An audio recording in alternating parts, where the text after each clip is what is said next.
இருளை விலக்கி உலகை எழுப்பும் ஞாயிறு அங்கே குடியிருப்பான். அவன் ஆனை முகத்தனின் அடியவர் மனத்தில் ஒளியாய் வந்து கொலுவிருப்பான்.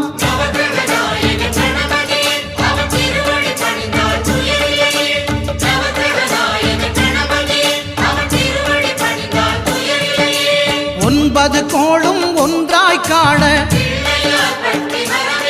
அங்கு கற்பகம் என்னும் கடவுளின் மெய்யில்